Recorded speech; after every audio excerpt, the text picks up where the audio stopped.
Samarqand tuprog'iga kelib, hatto Amir saroyigacha qadamlari yetgan ilk Mo'g'ul malikasi ekaningiz xayrli bo'lsin. Ikkinchi, Samarqand yeriga birinchi bo'lib kelib, ulug' sarkarda Amir Temurning suyukli ayoli bo'lgan Mo'g'ullar xoni Qozonxonning qizi Bibi xonim emasmidi?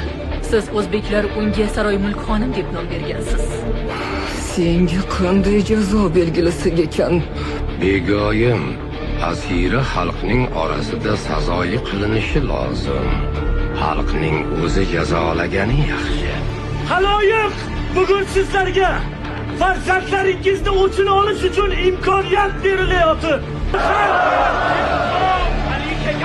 Asirani jazolash nechun xalqqa qoldirilayotir? Bu kimning hukmi? Qozi Kalonnimi?